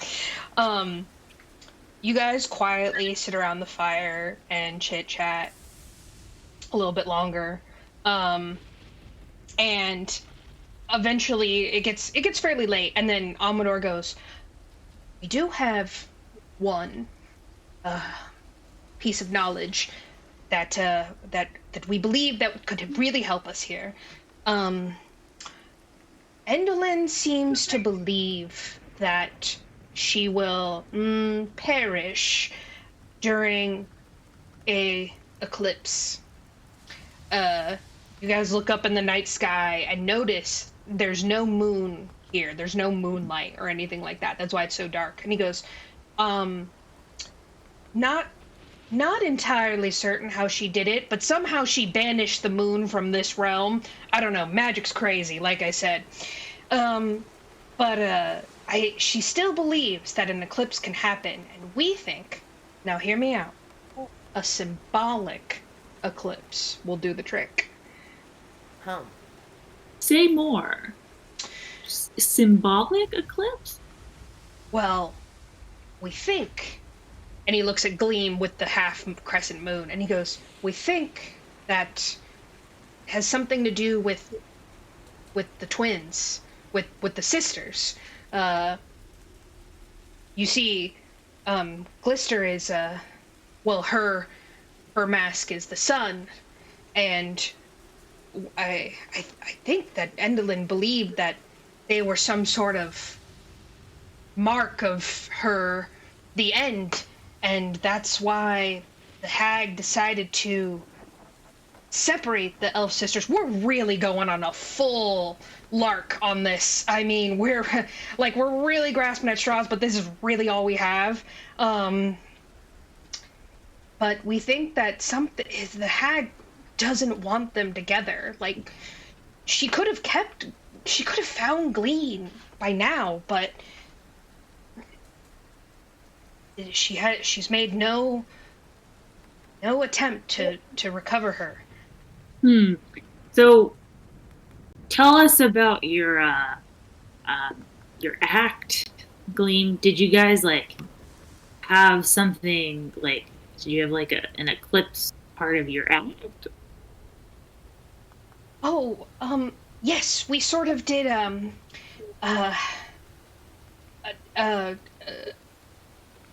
ode to the sunrise and the sunset. As you know, the Witchlight Carnival only happens at night, and we had this whole story about how the sun rises and the sun sets, and we would flip and dive over each other, and it always ended with I guess, it's been so long, but no, we did have a special eclipse act that we only did during eclipses, rare as they are. Big hit in the material realm. Let me just say, listen, the humans love the eclipse. We're just not entirely sure what's going on with that, but they seem to really enjoy it, and we would always have a special crowning of the Witchlight Monarch after. It was really great fun.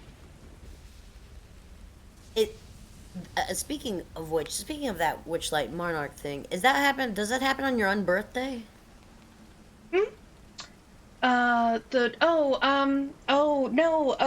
Gosh, it's, like I said, it's been many, many years. But no. How did we choose the Witchlight Monarch? Oh, yes, I remember now. We Well, you see, Mr. Light has that weather vane magic wand thing he has. Well, it's not just it's not just a weather vane. No, it's the source of much of his power. But part of it is that he can control the mood of the carnival. He seeks out whoever has the most influence on the mood over the carnival and the most joyous that day. Was it your unbirthday? Was it your birthday? Indeed it was. And I was crowned the Witchlight Monarch. Well, you must have been having a splendid time. Yeah, I almost choked on my own birthday cupcake. It was Oh. fantastic. Yeah. Well, you seem I had a great time. you seem like a very fun person to have at a party. I imagine you were very popular that evening. There was a bit of everything. There.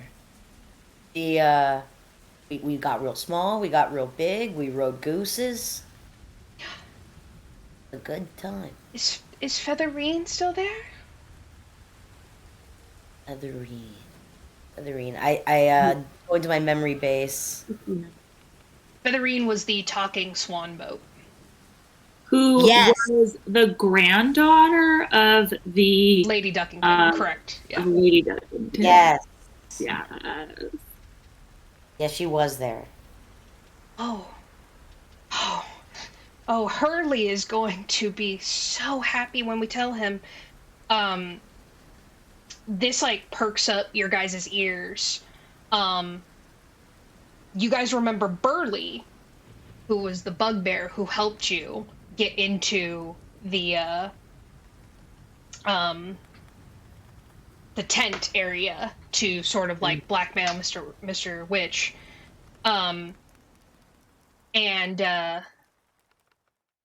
Well, Klarga was very close with Burley, but you don't remember a Hurley.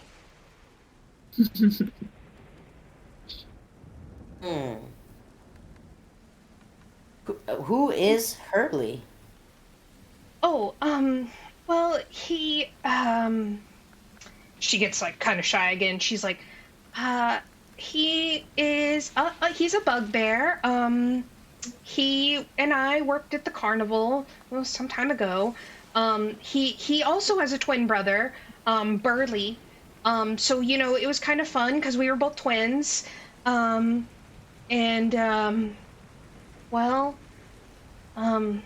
Unfortunately, Hurley, he had left for sort of on bad terms. I think one night him and Burley got into some kind of fight, but they never saw him again. But I saw Hurley. He's trapped. He's been with Endolin a long time now. He performs at her theater. It's very That sad. sounds torturous. That sounds more like Oh, it is. less like performance and more like survival.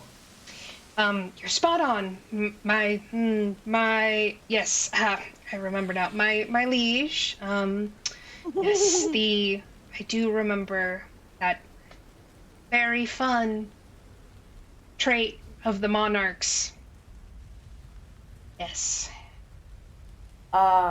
So does that mean that they're likely to be the person that's basically blackmailing Mr. Witch or having that sinister agreement with the disappearance of people?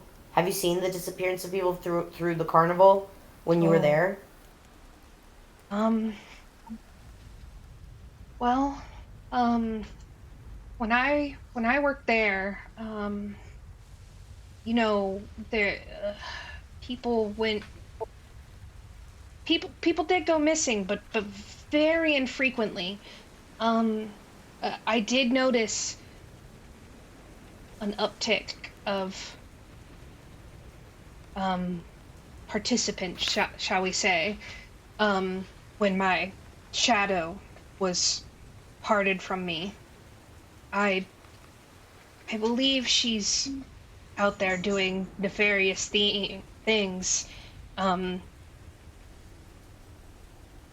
knows what. But yes, there is. I never could quite figure out what was going on, but the hags have some sort of power over the Witchlight Carnival, or they have some sort of agreement. I can't imagine Mr. Witch and Mr. Light making such an agreement on their own, but I mean, I have seen many, many horrible things.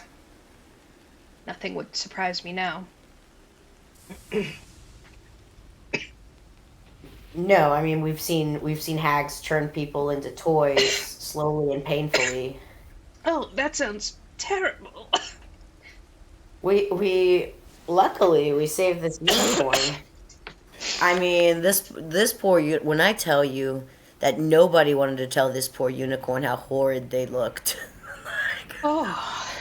Like nobody would dare utter how extraordinarily terrible and frightening this scene was. I mean, can you imagine a necrosis, like old chopped off horn just being fixated on a poorly carved out wooden sentient crying toy?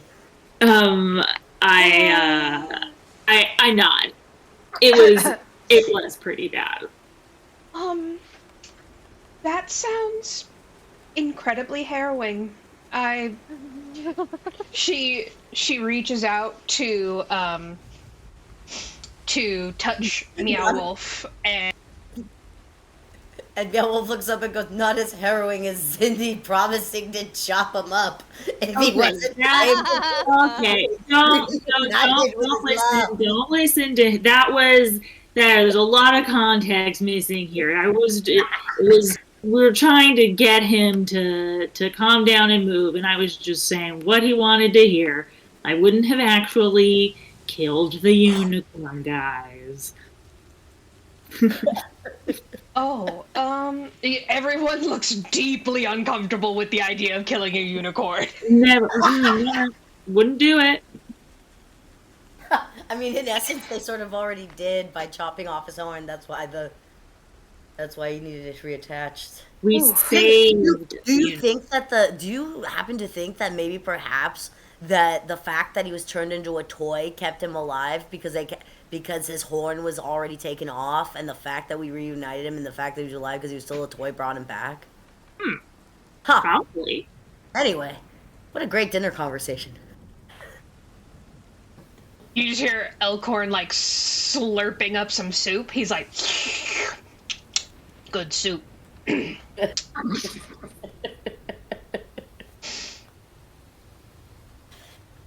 like these guys. They're okay. He like leans over to Harper. He's like, they seem a little weak, but you take what you can get in the field. You know what I'm saying? It's not every day that you run into a legendary fighter.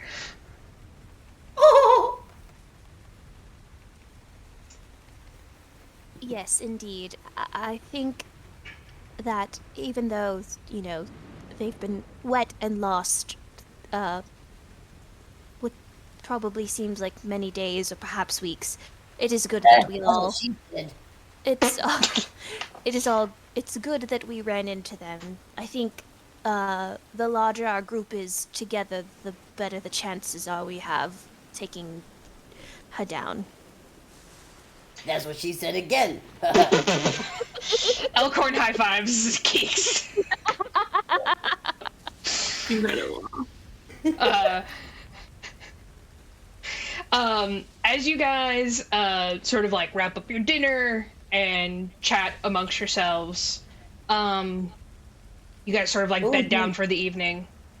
Do we still have the book that has the fairy tales about everyone? Sure do.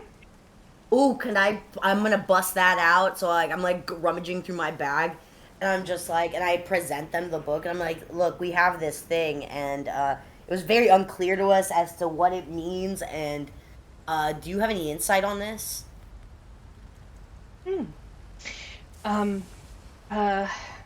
Well, let me take a look here. Frog Prince. Well, I'm, it's not I mean, I quite know the that it validates that I'm probably the true heir of this realm, but I mean, it just looks like a really well written child's book.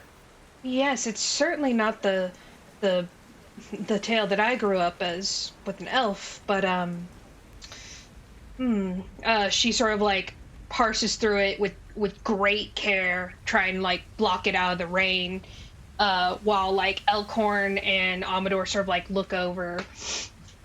I use And my cloak. I use my cloak as a little like shield to try to like mitigate the amount of water on the book.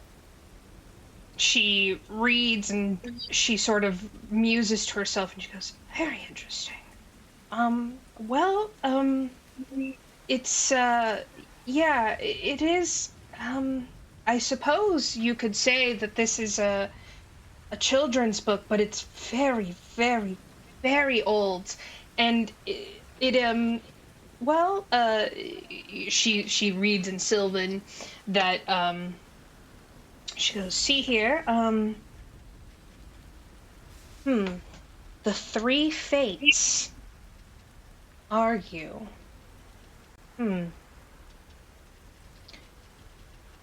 She gets like a long look in her eye and she goes,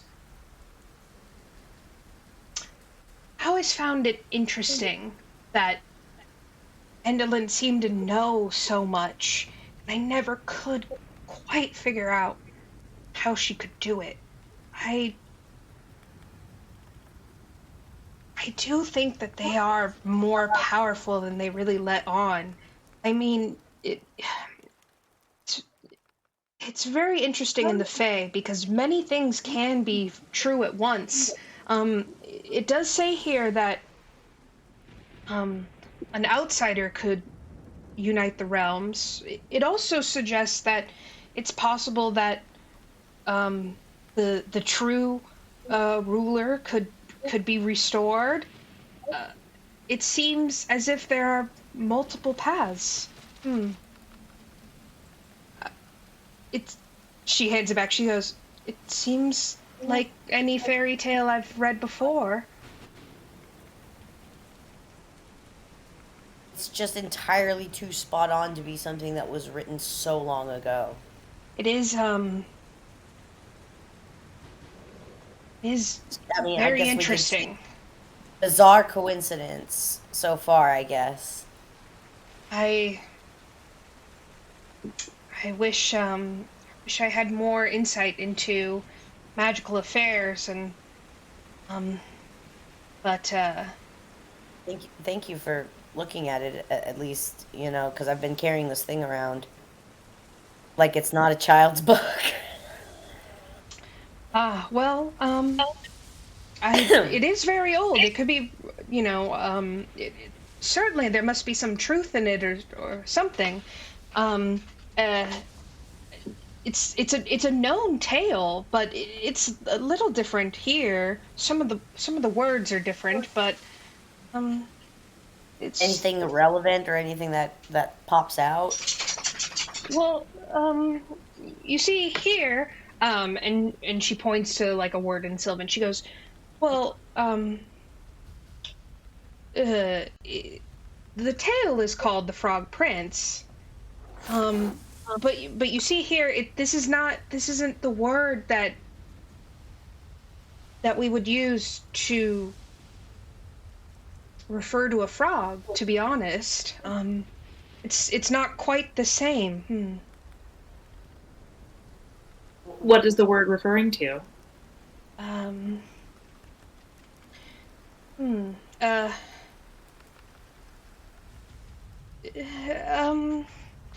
It's like a well, there used to be maybe another creature that was like a frog or of a frog. Bullywug? Well, yes. Well, you know, frogs in the Fae did become bullywugs. I hear that Bavlorna has awakened many and sort of elevated them. But this is much older than that. I married her. Pardon? No, continue. Don't worry. Um, We'll. There's many stories to catch you up on. So. Oh, yes. I hear she is quite interesting looking. She was hideous. Well, I was trying to be polite to your wife. Late wife. Late wife. Okay. Well, I'm gonna leave that one alone for now. Amador sort of like looks at you and then like looks at Polynella and like Polynella's like bzz, bzz,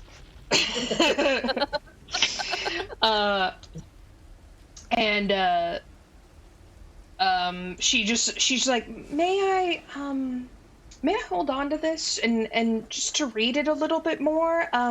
It's very old Sylvan. I could maybe there's an index in the back or something as if, but it will take me a little bit to really pore over it. I trust you. Thank you. She tucks it safely in her robes. Nice. Good to know. That was a really heavy book, y'all, so I was just itching to get rid of that. I mean, it's like kind of the size of you. Like, where are you putting that? Have you been carrying that this whole time? Well, the sack that I turned into my water sack duels over as a book bag. Wow, it's impressive. Yeah, that is quite large.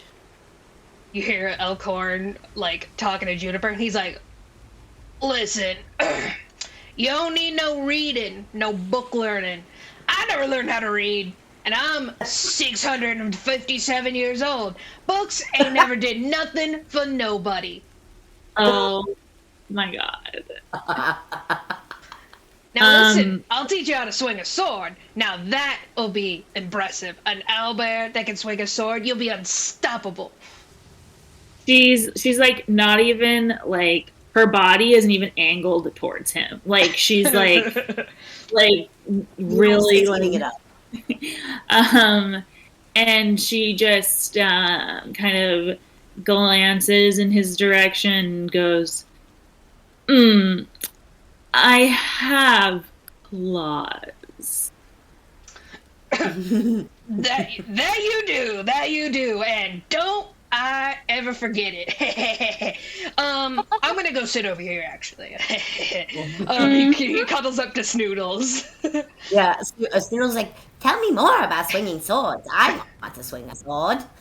Oh, now, that'll be sick as hell. Okay, listen, I think we could do some curls with the tail. I think that's how we're gonna go about this tail, and then that'll leave the mouth for the chomping. I think it's perfect. Thank you. I've been trying to. I want to be trained in battle. Oh, and he like tussles your Snoodle's non-existent hair, and he's like, Snoodle snorts. he goes, well, I think it's late. It's kind of hard to tell here. Anyway, I'm cold and wet and very tired. I'm gonna go to sleep. And he's one of those assholes where like literally can like turn over and be snoring in like 2 minutes. Must be nice. Yeah. Must be nice. That's me when it's shot o'clock. What do you want to know, stream? Cool. You guys bed down for the evening. Anything else you would like to do before we end tonight's session? Meow Wolf sets up his water sack, pours from his his endless water canteen. Before I go to sleep, I go on a little hunt for juniper berry, and I find a couple rabbits, and I come back soaked, but I bring them back for her. No. Juniper is very, appreciative. She did eat a portion of soup, but like she's a big owlbear. Yeah. She chomps it down and nuzzles you, and she goes, I want to get at least out of here as quickly as possible. Let's just kill this hag and go. Don't worry. And then we'll spend some time in the library, okay? And I kind of snuggle up and curl up into her. No. Harper, anything before we end? I think she's just thinking of like how different home is and how grateful like running into Sir Dandelion and all like his companions is probably just trying to come up with some sort of game plan of like what are we gonna do as soon as we enter or like get near the castle again. Yeah, you do not have the element of surprise, so you guys will definitely have to spend the week that you're climbing up to come up with some kind of plan. Of how to meet her. Mm-hmm. Yeah. Because I'm like assuming, okay, yeah, definitely. We'll come up with that. All right. Gonna end Hooray! the stream. Hooray! Thank you.